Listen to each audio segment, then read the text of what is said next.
prajurit pajang iki sapa aranmu?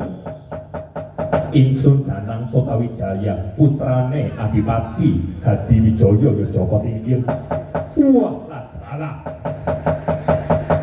Joko Tingkir, kowe bocah edan ngirim prajurit wujude bocah bujang tangguh. Apa wis kentengan prajurit kowe pajang? Sing dikirim bocah wingi sore sing diadipi Adipati Haryo Penangsang. Apa kowe ora wedi mati Danang Sotawijaya? Nuwun sewu Adipati. Senajan kula menika tesi eneng, nanging menika kula boten gigih nyawang Jangandika. Kula boten wedi kelawan Jangandika. Adipati Haryo Penangsang. Wis wani kowe karo pun uwmu Danang Sotawijaya. Wis bosen urip kowe yo. Monggo kula ladeni, kula ladosi badhe kados pundi perjayanipun Jangandika.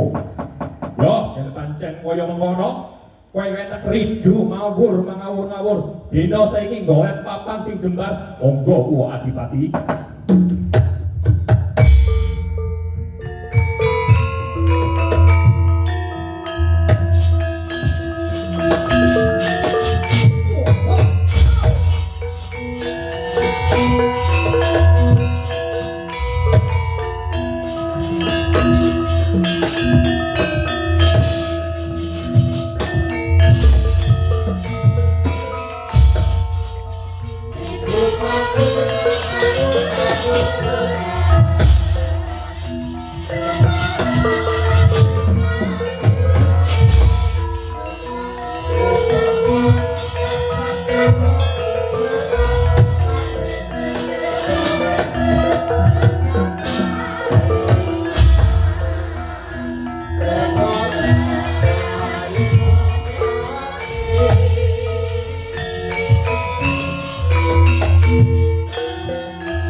Tombak dari tanah khususku metu yo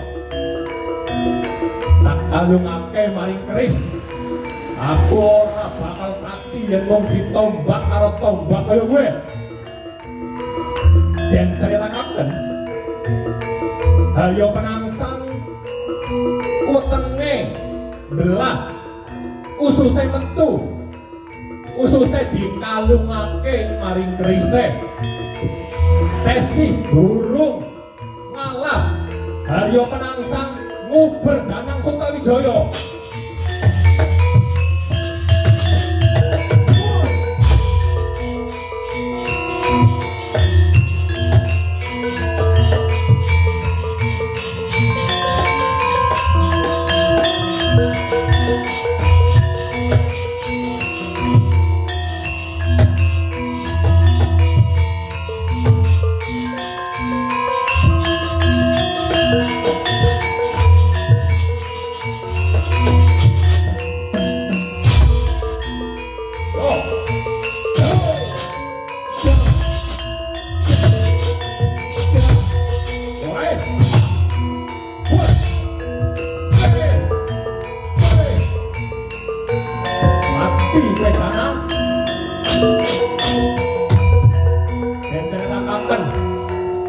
Kerise Haryo penangsang bakal dicabut kanggo mateni Danang Sutawijaya.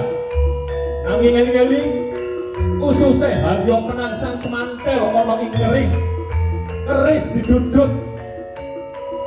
Ususe Haryo penangsang pedhot dadi jalaran go patine. Wah!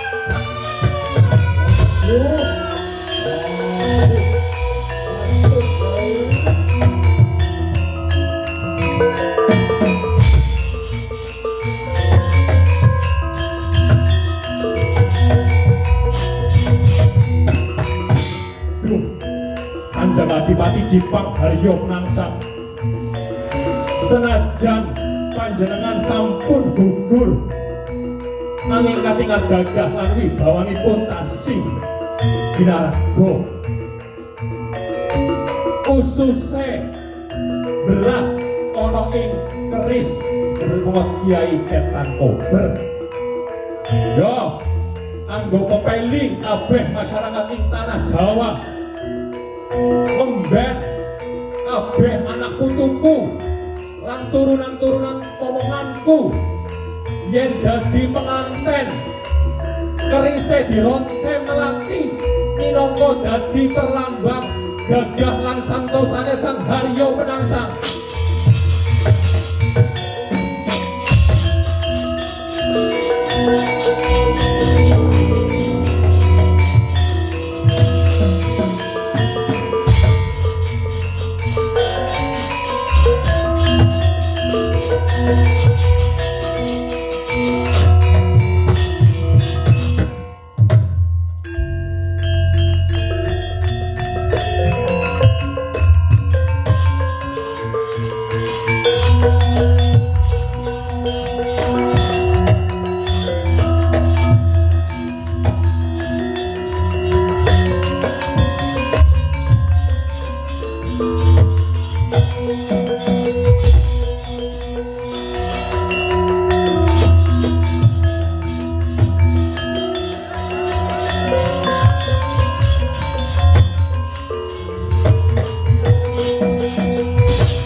Joko tingkir nggih kawula wonten dawuh Kakang Mbok Ayu Ratu Kalinyamat.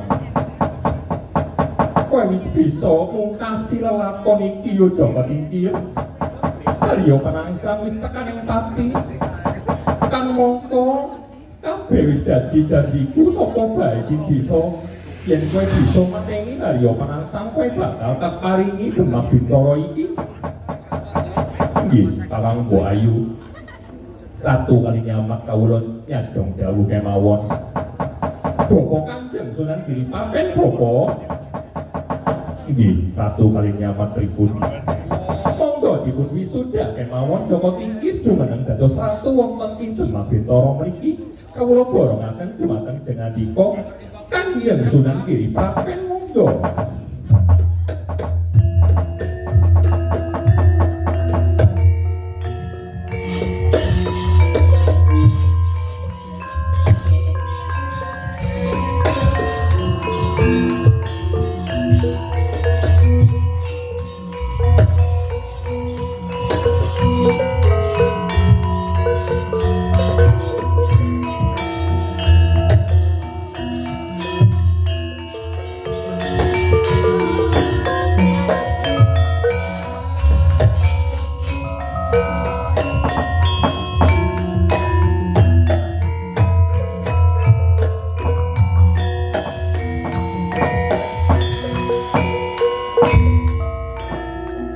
Bismillahirrahmanirrahim. Kanthi nyebut asmaning Gusti Allah ingkang Maha Welas lan Maha Adil. Lan kanthi nampi idi palilah saka kabeh dewan wali songo. Sira Joko tingkir ingsun wisuda dadi sultan ana ing tanah Jawi kanthi jejuluk Sultan Hadiwijaya. Dak pasrahake dampar kencana lan pusaka praja marang tanganmu yo yer. Supaya sira bisa dadi pengayom, dadi payung agung kagem kabeh rakyat. Muga-muga kanthi jumenengmu iki tanah Jawa dadi gemah ripat loh jinawi titi tentrem karta raharja. Nggih kula ngestoaken dawuh Jengadika Bapa Kanjeng Sunan Giriprapen. Nggih atur sembah nuwun Bapa Kanjeng Sunan Giriprapen. Nggih Ratu Kalinyamat. Biak